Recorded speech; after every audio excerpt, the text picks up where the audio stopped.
Hola, este es nuestro primer encuentro luego de la tragedia ocurrida la semana pasada, el siniestro de la discoteca Jet Set.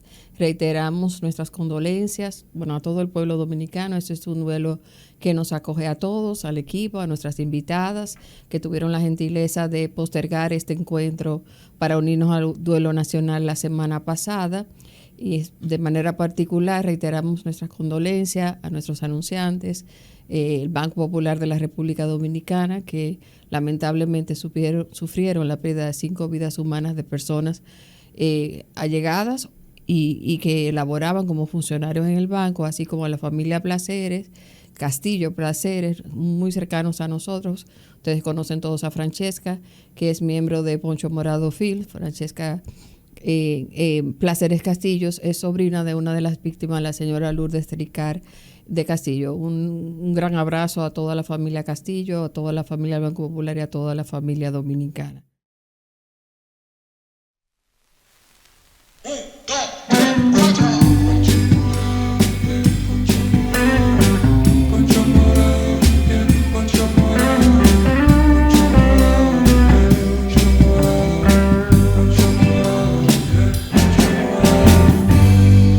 Bienvenidas a Poncho Morado Podcast. Nuestras invitadas que seguimos en este mes de cine, tenemos la gran dicha y el gran honor de tener aquí a la directora y a la estrella de la película Sugar Island.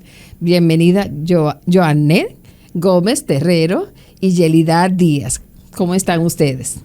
Gracias por invitarme. Estoy muy bien en el día de hoy. Hola, gracias. Un placer estar acá. Bueno, nos sentimos realmente muy honrados con su visita.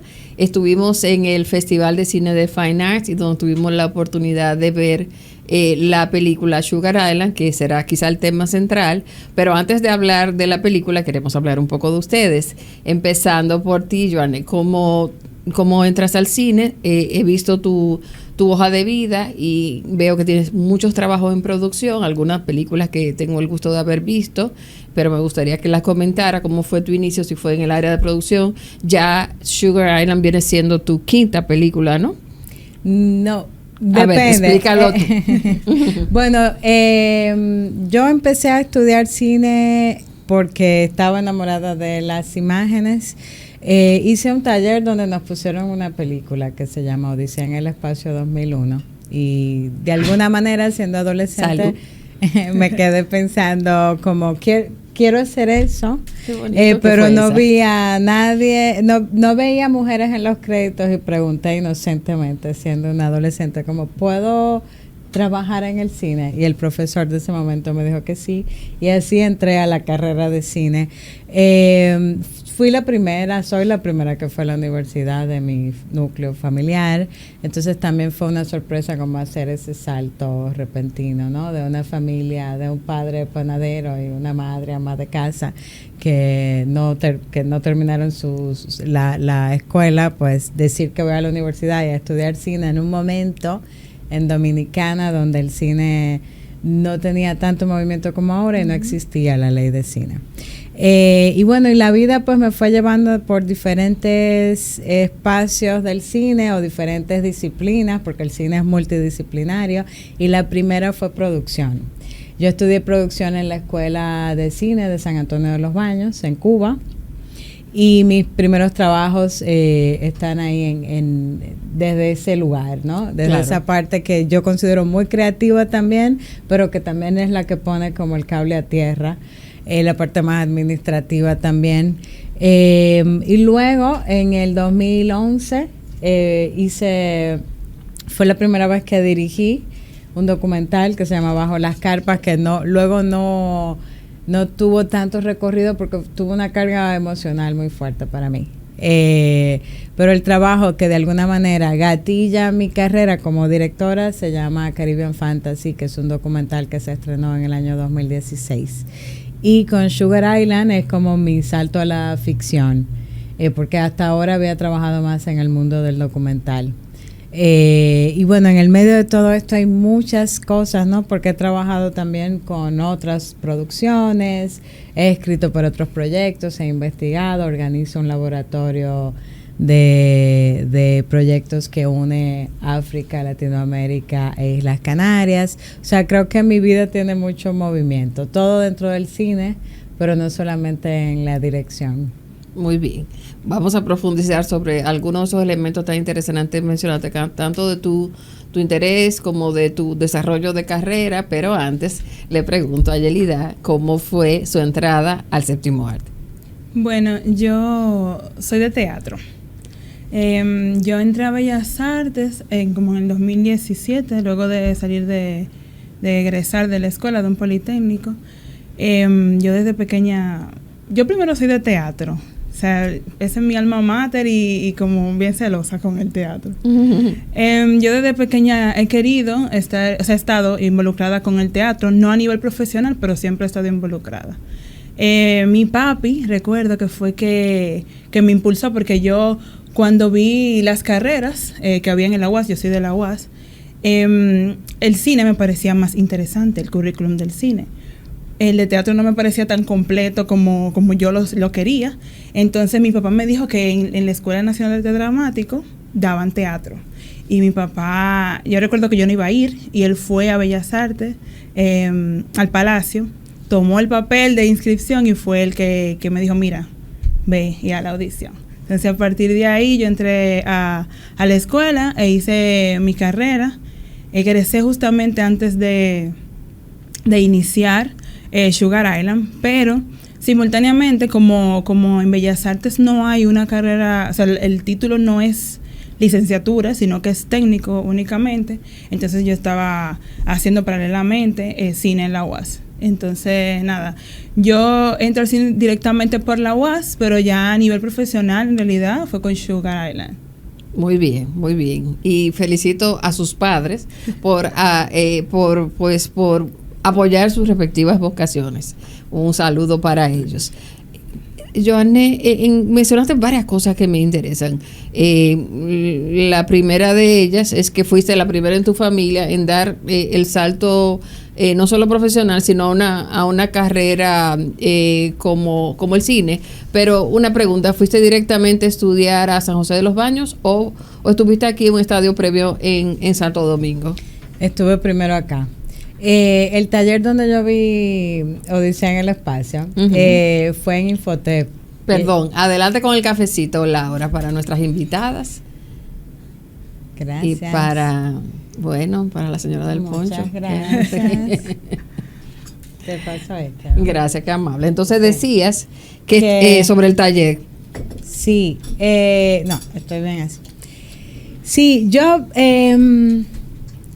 comencé en un taller en Infotep, y ahí era la primera vez que se abrió ese espacio que era de producción de televisión, y eso implicaba un montón de otros talleres, no solo hacías producción, sino guión, dirección de arte. Y en el de guión me acuerdo que Leo Silverio, no sé si lo conoces. Por supuesto, sí, o sea, no tengo el placer de conocerlo, pero sí su trabajo y sí, su prestigio. Sí, nos mostró películas para que pudiéramos entrar en el mundo del guión, y ahí pues hice ese primer acercamiento mientras estaba en el colegio. Y luego fui a la UAS, porque en ese taller conocí a estudiantes de cine de la UAS. Y estando en la UAS, no terminé la carrera, conocí en ese proceso a Tanya Valete, y Tanya es egresada de la primera generación de la Escuela de San Antonio en Cuba, y no sé, me dijo, como tú tienes el perfil de esa escuela, que yo desconocía totalmente, y apliqué al año siguiente.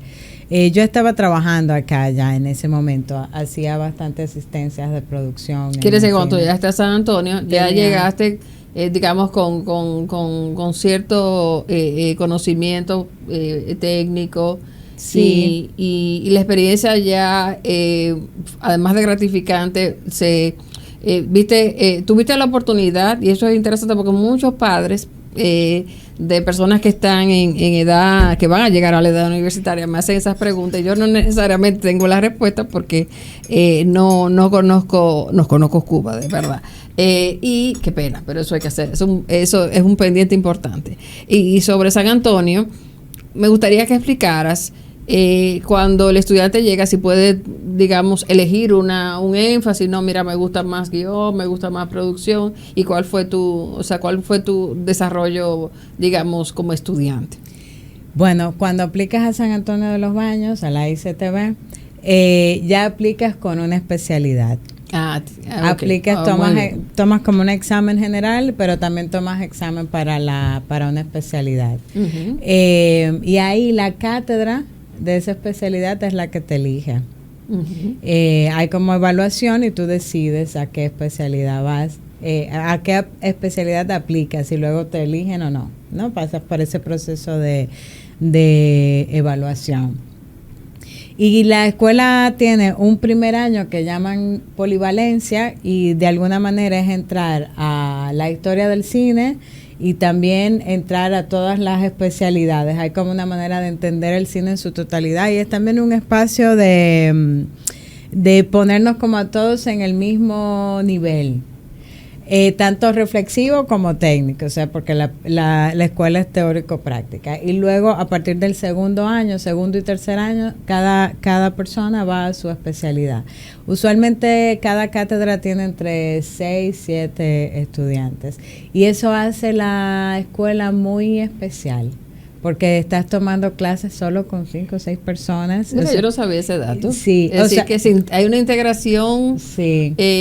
muy, digamos, muy próxima, porque pues es un grupito donde crecen juntos. Uh-huh. El primer año sí está todas las cátedras juntas, pero en el segundo y tercero es esa especialidad. Y tener esa cercanía hace que sea como un estilo boutique, por decirlo, por supuesto, ¿no? Es como una asesoría muy puntual. Me imagino que van muy personalizada. Nacionales de Cuba y de otros países de Latinoamérica. Sí, bueno, yo estudié con gente de todas partes, o sea, había un griego, un belga, gente de toda Latinoamérica. Gente de España, gente del mundo. Esa escuela todo. Es de categoría mundial. Sí. Qué emocionante.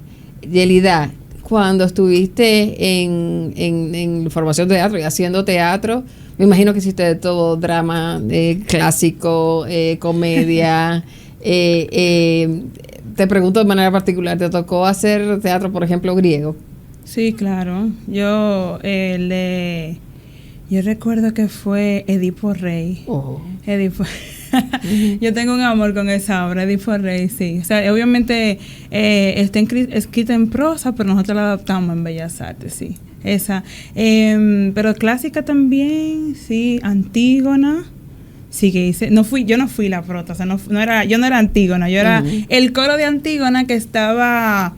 Yo era la representación del coro, entonces yo era como medio ahí gótica y era como que la atacaba. Sí, era muy interesante. ¿Y cuál de tus maestros allá te marcaron más? Bueno, Richardson Díaz en el primer año, porque Richardson, una vez, yo recuerdo la primera vez que él me dio clases, teníamos que aprender unos textos y eran bien breves. Y yo gagueaba al decir el texto porque no me lo había aprendido bien. Y yo recuerdo que Richardson me miró y me dijo, Yelida, no representas tu nombre. Me mató. Mi nombre es un poema de Tomás Hernández Franco y yo muy orgullosa lo llevo. Yo creo que Richardson, o sea, yo lo recuerdo así y me da mucha risa y de hecho él es uno de los maestros que ahora mismo, o sea, él ejerce como actor, le va bien y siento que él hay una horizontalidad en su trato que me parece que marca de buena manera. O sea, ese comentario fue un poco pero por él yo como me tomé más en serio la escuela de Bellas Artes. Muy bien, muy bien. Joanne, mencionaste algo que, bueno, es una marca de tu cine. Lo estoy conociendo con Sugar Island, pero he ido estudiando tu perfil. Y es que desde tu principio de tu carrera te interesó el tema de la identidad y hablaste de una trilogía. Me gustaría que abundara sobre eso y para entonces entrar en el tema de la película, pero antes, porque tienes ese compromiso, digamos, de trabajar ese tema y cuál es tu búsqueda. Bueno, hay muchas preguntas. Pero ¿cuál es mi búsqueda? Yo creo que hay algo un poco de ser como testigo del momento histórico que me toca vivir, y sobre todo pienso mucho cuando hablamos como por ejemplo de identidad, pienso en identidad como posición. Hay una activista brasileña que se llama J. Mombacha que habla de identidades, de posición, qué lugar en el mundo ocupamos, ¿no? ¿Dónde estoy? Y un poco desde ahí es desde donde trabajo, porque siento que toda experiencia que tengo es una experiencia encarnada, es algo que yo vivo y que no solamente en mi propio cuerpo, sino también en el de mi familia, ¿no? Y de alguna manera mis películas son autorreferenciales en ese sentido, que son emociones por las que yo he transitado, experiencias por las que yo he transitado y luego se depositan, ¿no?, en una historia para hacerlo más universal. Y justo hoy pensaba como cuál es mi motor, y yo creo que es la curiosidad. Yo soy una persona sumamente curiosa y preguntona. Y me interesa saber profundamente, como cuando me interesa un tema me gusta entrar profundamente y entender la experiencia humana desde ahí, pero la respuesta más concreta es esa, como yo soy testigo de mi época.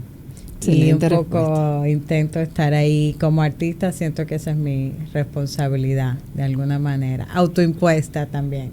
Esa curiosidad se ha transformado en una expresión artística muy exquisita y te felicito por ello, y cómo la disfruto, y qué honrada me siento que estés aquí en este espacio.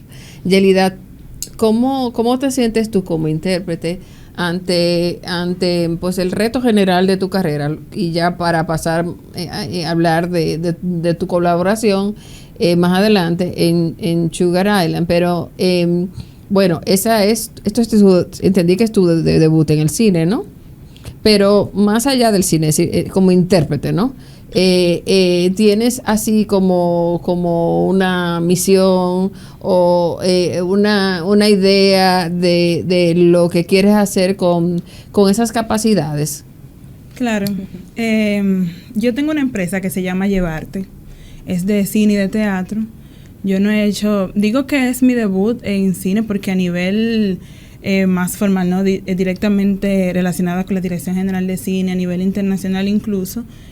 obviamente es un debut, pero como cineasta emergente, yo he hecho cortometrajes, me voy por ir a no solo a actuar, sino también a escribir, a dirigir, y desde el teatro para mí es muy importante contar las historias de las mujeres negras. Y yo vengo del ensanche Luperón. Mi barrio, mi espacio me ha brindado mucho. Yo siento que marca mi carrera desde que yo inicié, cuando la primera invitación que hice fue a mi abuela. Una mujer increíble, que fue la primera pérdida incluso que tuve, así como cercana, la primera muerte cercana que tuve. Mi abuela para mí era un gran referente.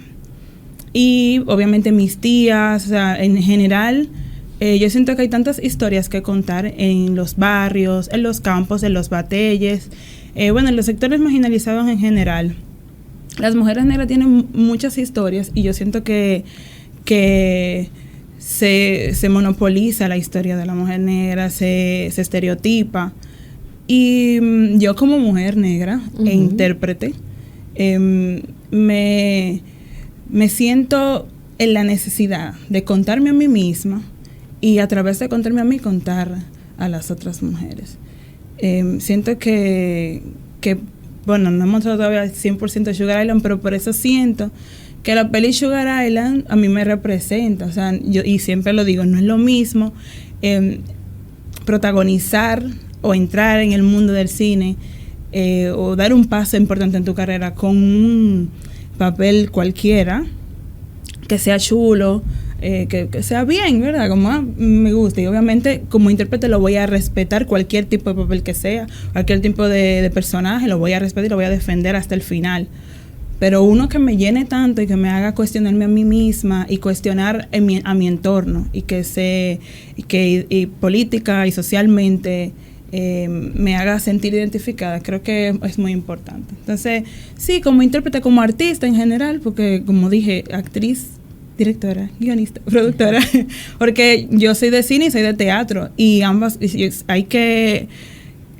Y estás trabajando en todas esas dimensiones. Gracias por compartirlo, porque como decíamos antes de prender los micrófonos, a veces las biografías que uno ve en las redes no traen todo y no sabía, y qué bueno conocerlo y darlo a conocer, que tienes en el cine esos otros emprendimientos y que tienen esa orientación. Ahora hablemos de la película. Claro. Wow, con mucha emoción. Desde antes de verla, es importante, pero quiero que sea Yorne que lo cuente, todo este circuito de premiaciones que ha pasado la película y seas tú que digas las distinciones que ha recibido, pero una la voy a decir yo, la que incluye el Festival de Cine de Venecia. Bravo. Vamos a hablar de primero como de atrás para adelante, porque estoy hablando primero del circuito de festival y luego, sin ser spoilers, sin estropear la historia para los que no la han visto, hablaremos de la película. Cuéntame de todo ese trayecto. Tengo aquí los nombres de los festivales en los que la película recibió una distinción. Bueno, recibió distinción en el Festival de Venecia. ¡Bravo! Aplaudan. Primera película dominicana que recibe una distinción en ese festival de primera categoría, ¿no? Yo creo que sí. Sí, creo que sí. Y ¿cómo se llama el reconocimiento que le hicieron? Bueno, hay dos reconocimientos. Son dos premios paralelos que da la Giornate, que es una sección del festival. Esa sección del festival es organizada por directores de Europa. Uh-huh. Entonces ahí hay uno que es un premio que se da a películas que abordan el tema del trabajo. Muy bien. Y luego el otro premio es un premio juvenil de una universidad de Venecia, que justamente hace 2 días por ese premio volví a hablar de la peli para el público de la universidad. Entonces fueron esos 2 premios, uno que se llama Edipo Re, que es el que da la universidad, los jóvenes, y el otro es el premio al labor, al trabajo. Perdón, espérate, como dicen los argentinitos, para. Fueron 2 premios. Sí. ¡Oh! Sí. Enhorabuena. Gracias. Y lo que me gustó de ese premio, y lo voy a conectar con otro que recibimos hace una semana, que fue en Colombia, en el FICSI, en el Festival de Cine de Cartagena, que también fue dado por jóvenes. Entonces me gusta cuando la peli es premiada por gente joven como ustedes. El otro premio que recibimos fue en Tesalónica, que es en Grecia. Uh-huh. Es un festival muy importante también. Y recibimos un premio de película hecha por mujeres. Ese también es como de la Asociación de Mujeres, ese lo recibimos en Tesalónica. Recibimos el premio del FICSI, recibimos el premio a Mejor Contribución Artística en el Festival de La Habana. El de África. En el Festival Joburg en Sudáfrica recibimos la Mejor Montaje, Mejor Edición. Que es muy buena. Y en Málaga, Mejor Fotografía. Sí, esa noticia la vi. Sí. Desde Cine mantiene al día en su página nos mantiene a todo el día sobre estos logros de estos dominicanos. Pero enhorabuena, porque creo que no va a detenerse ahí. Tú querías comentar cómo te sentiste en cada uno de esos momentos de reconocimiento. ¿Estuviste presente en alguno de esos eventos? Sí, en el de Italia, el de Giornati. Sí, ese genial. Fue muy chulo. Y de hecho compartimos mucho con con los que nos dieron el premio, con los representantes de los estudiantes. Estábamos hablando ahí en inglés como podíamos, porque pero sí, fue chulísimo en realidad compartir con ellos. Fue no, y vi las imágenes lindísimas realmente. Pero hubo un premio recién, ¿no? Tengo que ver porque sí. Bueno, también hubo una mención especial en el Festival de Derechos Humanos de Ginebra y otra mención especial en el Festival de Cine Global aquí en Santo Domingo. Eso hay que tomarlo en cuenta. Esas dos menciones especiales. Cierto, sí, sí, ahí te vi muy elegante. Esos son. En el Festival de Cine Global. Ganamos mejor película en el Festival Créteil en Francia. Sí, yo sabía, yo he visto otro aquí. Sí, es que te debía anotarlo. Enhorabuena. Sí. Pues ahora definitivamente tenemos que hablar de la película. Entonces, para yo no estropear o ser spoiler, como dicen, yo voy a dejar que Yelida haga la sinopsis. No, porque ese involucre. Está bien. Bueno, la película cuenta la vida de Makenya, que sale embarazada. Es yo digo que es una evolución, ¿no? Un trayecto. La película es un trayecto de gestación de cuando Makenya sale embarazada. Entonces, a través de que ella se va autodescubriendo corporalmente, va descubriendo también su entorno. Su abuelo, Cañero, se da cuenta de que, está viejo, no tiene pensión, se da cuenta de cómo es el entorno para ella en el Batey. Y al mismo tiempo, creo que la representante es su mamá de la espiritualidad mágico-religiosa, que ella también se autodescubre a través de la espiritualidad, y su mamá es como la representante. Sí, creo que de eso va la peli, de un autodescubrimiento tanto personal como político, social y espiritual. Excelente. Y debemos decir que, no voy a decir cuáles personajes, algunos son dominicanos, algunos son haitianos, algunos son dominico-haitianos, algunos ni siquiera están seguros que son. Y eso podemos leer el periódico, podemos ver programas de opinión, podemos leer sentencias del Tribunal Constitucional, pero el trabajo que has hecho Joanne y que ha hecho todo el elenco con Yelida como protagonista a la cabeza es permitirnos ver la intrahistoria, es decir, la historia contada desde el Batey. Y ahí te pregunto como directora, en un Batey donde probablemente la energía eléctrica, si había, era muy escasa, ¿cómo te hiciste para llevar toda una producción y en qué Batey fue filmada? Bueno, el Batey donde yo quería filmar no nos dieron el permiso. Entonces filmamos en otro lugar en San Pedro, pero esa casa de la película está construida. Uh-huh. Es un set. Uh-huh. Sí, es un set. Y ese Batey ¿cómo se llama? Se me olvidó el nombre. Pero la zona es la zona del este del país. Sí. Está en San Pedro. Eso se distingue, sí. Uh-huh. Sí, está en San Pedro. Uh-huh. Pero bueno, debo decir que la película empezó siendo un documental. O sea, todo el proceso de investigación estaba buscando la construcción de un documental. ¿Qué pasa? Que también debo decir que Sugar Island es un cruce entre dos ideas que yo quería hacer, y en vez de decir voy a hacer esta y luego esta, yo dije la voy a hacer las dos. Y la primera es, mi sobrina estuvo embarazada cuando tenía 13 años.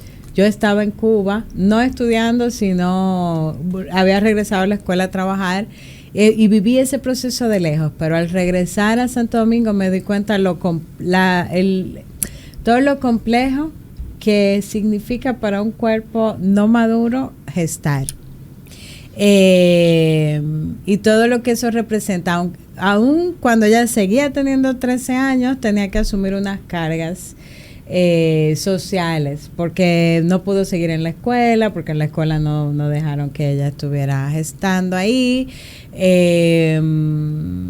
Sin meterme en el otro tema de que tampoco se interrumpen los embarazos aquí, porque, o sea, hay como mucha carga social. Tampoco se cuestiona al padre, sino ella, como ella recibió mucha culpa. Y hay algo ahí entre todo eso que me dejó pensando, bueno, mi mamá tuvo a mi hermana siendo menor de edad, mi abuela tuvo a mi mamá siendo menor de edad, y todas esas reflexiones yo dije, quiero trabajar con ese tema. Pero al mismo tiempo, estaba trabajando con con la industria azucarera, porque mis abuelos se conocieron en San Pedro de Macorís, mis abuelos paternos. Entonces yo mezclé este lugar que tiene mucha carga simbólica, no solamente en mi familia, sino en el país todo, con esta otra historia de una adolescente que atraviesa un embarazo, y que ese embarazo nos diera un marco de tiempo para hacer una película. Creo que me fui de lo que tú me habías preguntado. No, está perfecto. Yo creo que aunque me te repregunté sobre la producción, me completaste algo que fue lo que más me gustó de la película, y es que aunque la historia empieza con Yelida y como bien empieza con el personaje que interpreta a Yelida, Maquilla, y empieza con esta muchacha que es tan inocente y que no tiene idea ni siquiera de lo que implica gestar. Pero luego la historia se va abriendo en su familia y vamos encontrando cosas que conocemos o que hemos oído mencionar o que hemos visto en el noticiero, por ejemplo, como los cañeros que marchan por sus salarios y prestaciones laborales, pero uno ve pues la imagen noticiosa, pero la forma en que la historia nos la trae, no la trae en el contexto de un pequeño hogar rural en el medio de un batey. Entonces de repente ese cañero es un abuelo. Sí.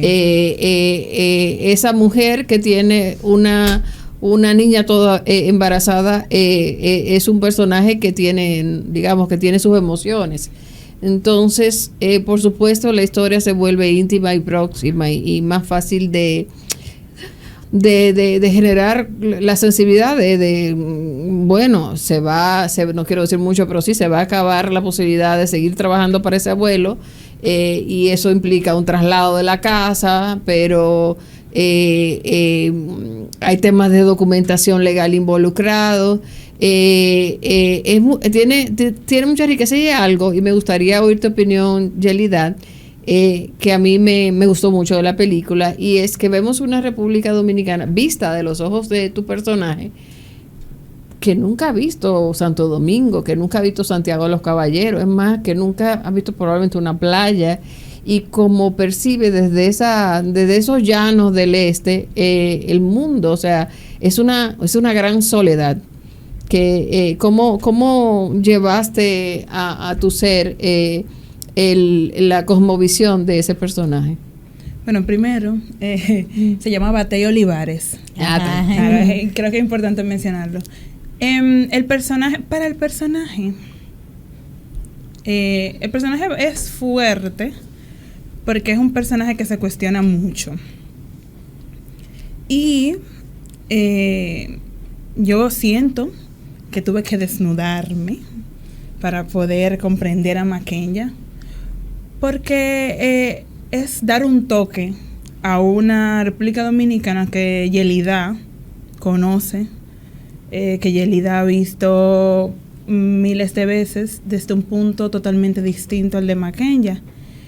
Pero creo que al desnudarme, también como filmar con una barriga que pesaba, porque la barriga pesaba, y caminar incluso por el batey, compartir con las mismas personas del batey, entonces ir como tocando, porque es como un descubrimiento muy sutil, muy suave, de que ella va conociéndose a sí misma y al mismo tiempo va conociendo como la República Dominicana, o sea, va conociendo su entorno más allá del batey. Es fuerte, pero me pareció muy bonito. Es abrazador, como estruja un poco el alma, porque Maquenya, no sé, yo me imagino que hay miles de Maquenya, o muchísimas Maquenya, pero es un personaje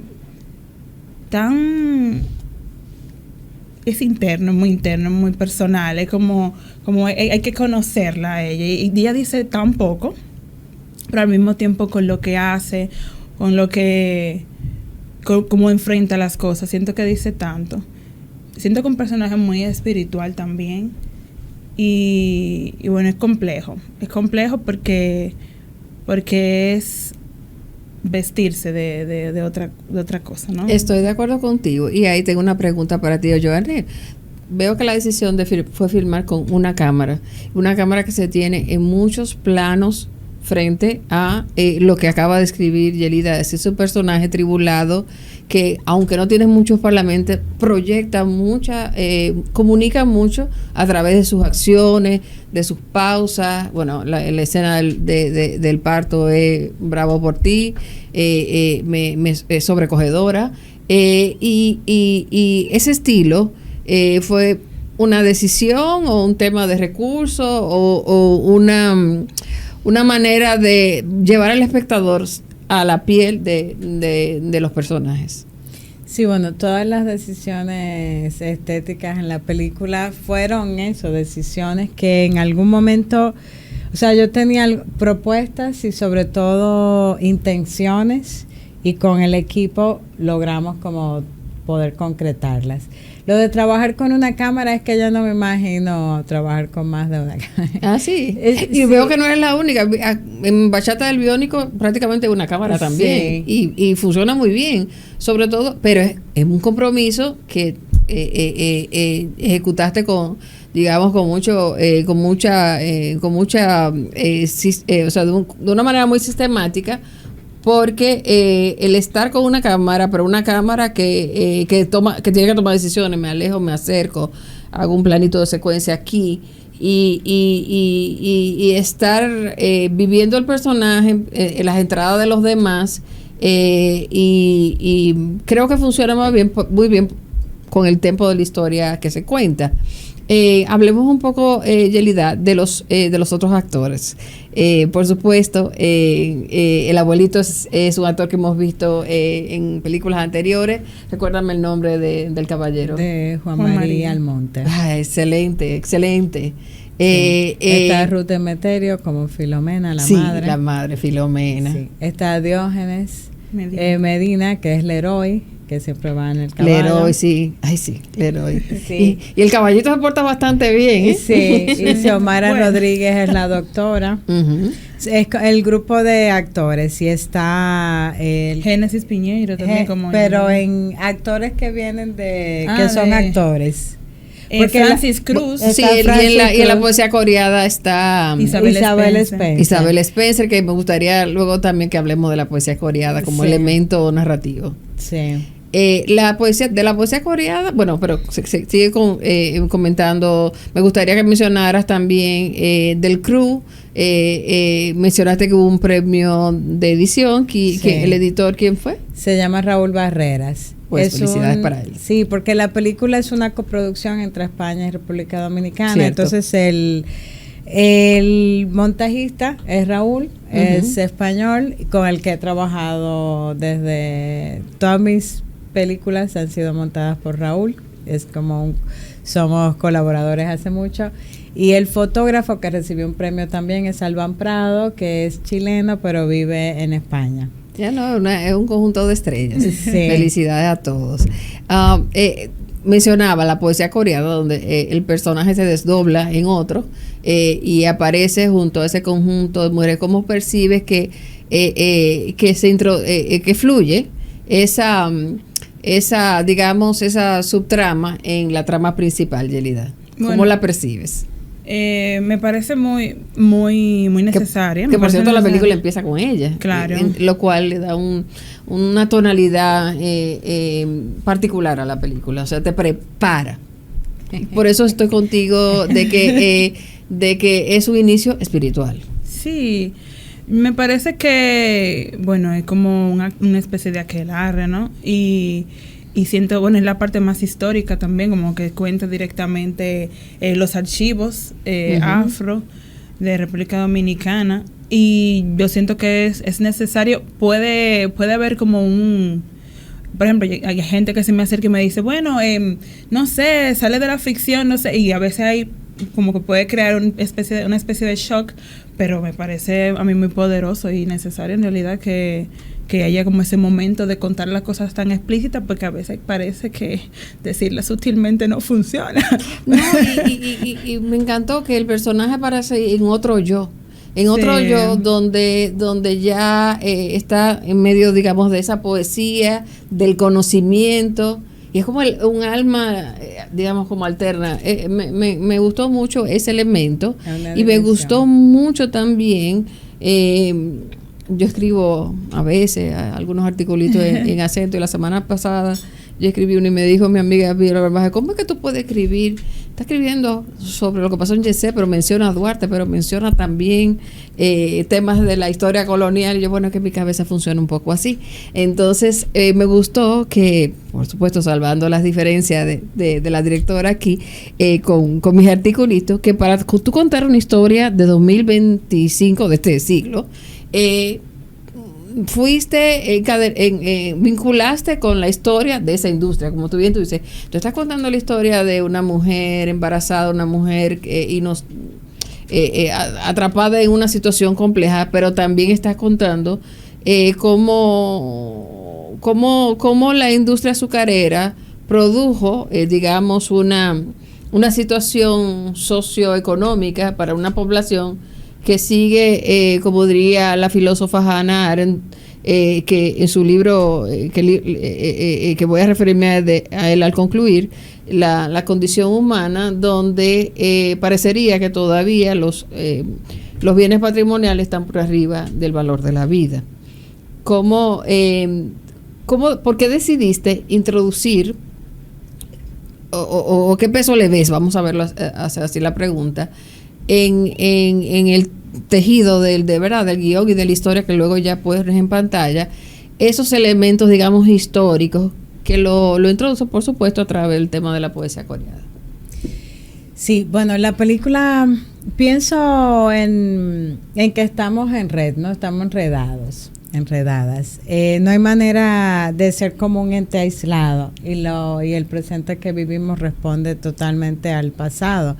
Y la película está concebida como, puede ser como un efecto, lo podemos ver como un efecto embudo o como un zoom out, como empezamos en Mackenzie, pero en la medida que vamos abriendo, nos damos cuenta que es una chica que vive en un lugar en específico, con una familia en específica, en una comunidad que está dentro de un país que tiene una historia. Entonces, un poco será la idea de ir abriendo y entender. Como la matriosca. Sí, vamos a ir entendiendo que esto no es un ente aislado, no es consecuencia de una línea mayor. Y lo que pasa un poco específicamente con Boca de Nigua, que es ese espacio, esas ruinas de ese ingenio azucarero donde está este encuentro de todas estas feminidades y que funcionan como una especie de coro. Ese coro es pensando en que son como ecos que vienen del pasado, que están todo el tiempo presentes acá. Y esos documentos que se leen ahí, esos textos son textos duros, no modificados. Por ejemplo, empiezan leyendo la carta de venta de una persona esclavizada, que responde un poco al presente de Mackenzie, porque también están vendiendo una chica joven. Y son documentos que existen y están en nuestros archivos, pero no cuentan la voz de la persona que está siendo vendida como objeto, sino cuenta la voz de quien compra y de quien vende. De quien hace la historia, sí, que es siempre la parte poderosa. Entonces ahí eso está oculto, y la idea de que existe ese espacio y se lean estos documentos y que sean leídos por quienes son leídos, que son todo un grupo de chicas que son activistas dominicanas, es como dar voz, es como vamos a retomar esto y vamos a dar una voz que nos fue dada y que no cuenta en nuestros archivos. Me gustó mucho y te felicito porque es un recurso creativo muy original. Y ver allí a todas esas vestales caribeñas o afrocaribeñas, entre ellas a nuestra querida Yelida, pues le da la Isabel Spencer y todas las demás, le da pues un tejido especial a la narración. Yelida, de tu papel, quizá, ¿qué fue lo más difícil? El parto. Oh. Sí. Parir, parir, yo creo que sí. Hay dos escenas con las que yo... Bueno, primero, resaltar que yo siento que las escenas de Boca de Nigua no son Mackenzie. Siento que va más allá de Mackenzie. Creo que quizás es Mackenzie, pero como otra dimensión. Como una la dimensión. ves, o quizás un ancestro. Puede ser, pero no la veo tal cual Maquenya. O sea, siento que puede ser como, sí, un espíritu que cuida, ¿no? Como todas las veo así, dentro de la misma historia. Pero no creo que sea la misma Maquenya tal cual. ¿No? Sí, no, eso queda claro. Pero es la misma actriz dando, como tú dices, otra faceta. Sí. Pero perdón, ¿la pregunta cuál era? Yo primero te pregunté que había sido lo más difícil. El parto y la escena en la que yo tengo que decir a la prensa como o sea, defender al Batey, a mi abuelo, a la situación. El parto, obviamente, yo nunca he parido. Y es una escena de clímax. Yo recuerdo que cuando filmamos esa escena, era tarde, muy tarde en la noche. Y cuando yo gritaba, los perros aullaban. O sea, no sale en la película, pero para mí, corporalmente, fue bastante poderosa. Además que es una escena que estoy literalmente desnuda en el medio de un cañaveral. Sintiendo cómo estaba mojado, las hojas cortas, o sea, como todo. Fue bastante poderosa y obviamente complejo por eso también. Y en la escena que hablo a la prensa, yo siento que, bueno, a veces, cuando desde el arte y políticamente también, a veces me pesa o no sé, tengo como una dificultad interior, como encontronazo entre mí misma, en decir cosas que quizás no sean mi realidad tal cual. Pero obviamente es una peli. Entonces, como la peli también tiene muchas cosas que son como documental. Por ejemplo, el hecho de que haya sido un personaje que sea internado en un batey. O sea, yo no soy parte. Yelida no vive en un batey, no nació en un batey, pero Yelida está puesta ahí, Maquenya. Ok, Maquenya vive en el batey, Maquenya existe. Entonces, Maquenya fue y defendió a su abuelo. Entonces, para mí, yo tuve que hacer un trabajo de construcción / desconstrucción porque yo lo sentía como muy ajeno porque me sentí impostora. Me sentí impostora, pero bueno, lo tomo y lo hice las paces con reconocer que bueno, esa no es mi realidad, pero hay cosas que conectan, qué sé yo, al Batey y el barrio. Entonces, como al hacer toda la similitud y demás, y dije, bueno, sí, esto puede ser. Y en tu caso como directora, Joanne, ¿cuál fue quizá el reto más difícil en esta producción? Yo tuve retos diarios y sigo teniendo. Sí, yo creo que el primer gran reto fue levantar el financiamiento para una película con este tema. Encontrar el financiamiento me tomó mucho tiempo. Y luego, como te comentaba hace un rato, esta peli hace un paso del documental a la ficción y tener que hacer ese ejercicio de trabajar con 2, 3 personas en un set y trabajar en espacios reales, que esto es un espacio real, pero digo, como trabajar con personas y su vida propia, a pasar a trabajar con actores, fue un reto también muy complejo, de aprender un otro lenguaje, de comunicarme de otra forma, ¿no? Fue una escuela en ese sentido.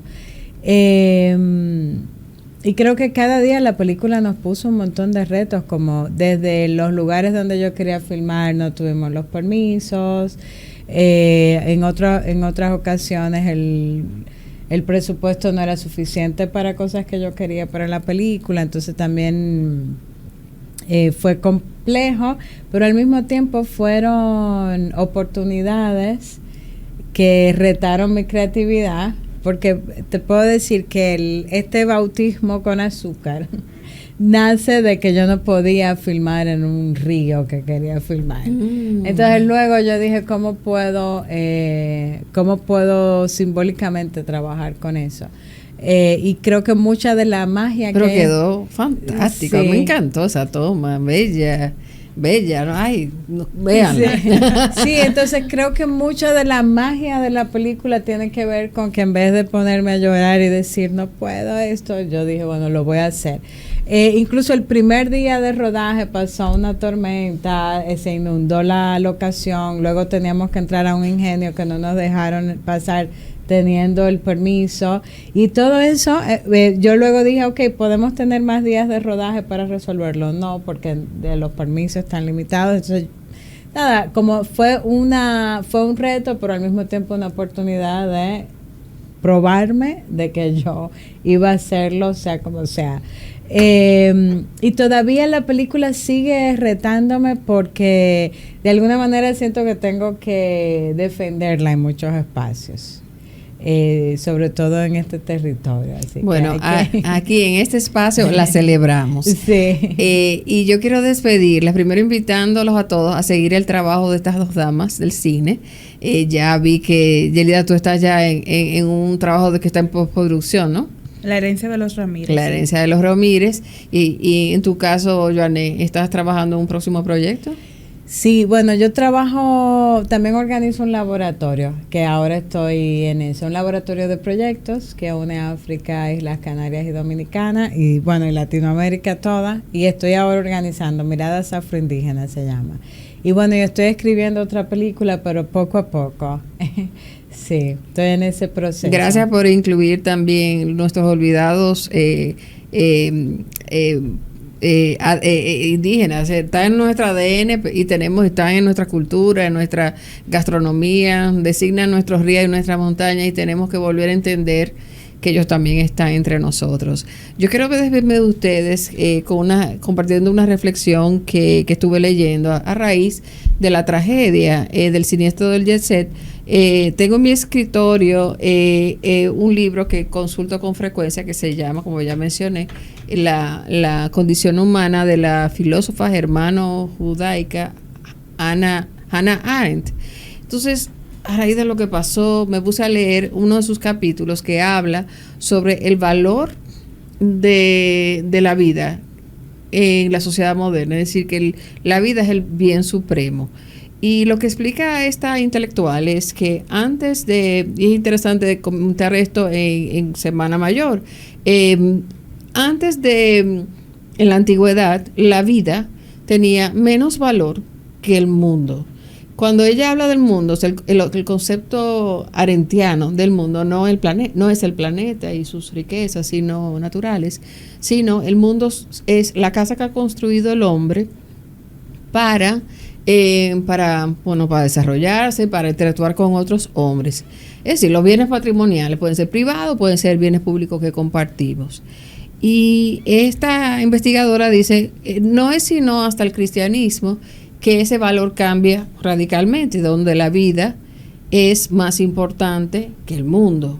Y ella dice, no hay otro pensador posterior al movimiento, ¿no?, del cristianismo protagonizado por Jesús de Nazaret. Estamos hablando de una mujer que es judía, o sea, que está viendo esto desde el punto de vista laico, no lo está viendo desde el punto de vista religioso. Entonces dice, no hay ningún pensador posterior, Hannah Arendt, una mujer que vivió en el siglo XX, que se haya atrevido a desafiar ese fundamento, que se hizo un fundamento del mundo, o sea, del mundo, por lo menos de Occidente, seguro, y por eso lo vemos en las leyes y las constituciones.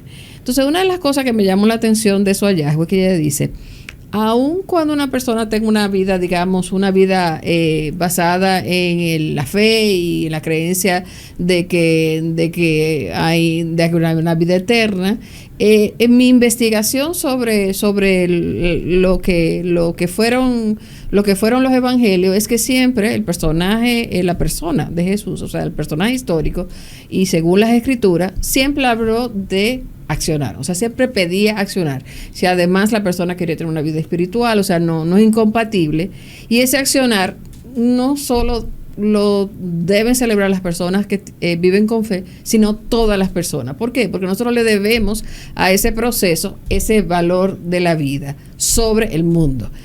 No de la vida sobre otra vida, porque ahí entraríamos en el tema en que creo que coincidimos de defensa de las tres causales, sino de la vida sobre el mundo. No hay un bien patrimonial, sea el azúcar, sea el emprendimiento de un negocio nocturno, que valga más que la vida. La vida no solamente para para protegerla en su integridad física, sino en las oportunidades que, como el personaje de Sugar Island, pues se ve ella, su mamá y su abuelo se ven limitados. Las felicito por ese accionar que llevan como artistas de llevar un mensaje con sustancia, un mensaje que va más allá de lo dominicano o de el decir, el problema haitiano. No es un problema haitiano, es un problema humano, porque al final somos seres humanos dominicanos y haitianos, o personas que tenemos un origen afroamericano, que compartimos una problemática y que debe ser resuelta para bien de ambas partes. Hay mucha seriedad en su trabajo, hay mucha creatividad y hay que decirlo, y mucha sensualidad desde el punto de vista femenino. Me encanta ese ángulo porque trae elementos que quizás otros cineastas, otras propuestas no lo han explorado, porque ustedes tienen una visión muy auténtica. Gracias por Sugar Island, sigan trabajando, y aquí en este espacio, tanto tú, Joanne, como tanto Yalida y todos los compañeros de sus producciones tienen pues los micrófonos abiertos. Muchas gracias. Bueno, señores, se acabó el espacio, pero ya saben, busquen a Sugar Island. ¿Dónde se puede ver la película más allá del festival? La película estrena a final de mayo en los cines. Así es pues que ya nos saben. Encontramos ahí. Entonces, llegamos en momento oportuno. Ya no pueden decir, yo no sabía, lo oyeron en Poncho Morado. Hasta luego.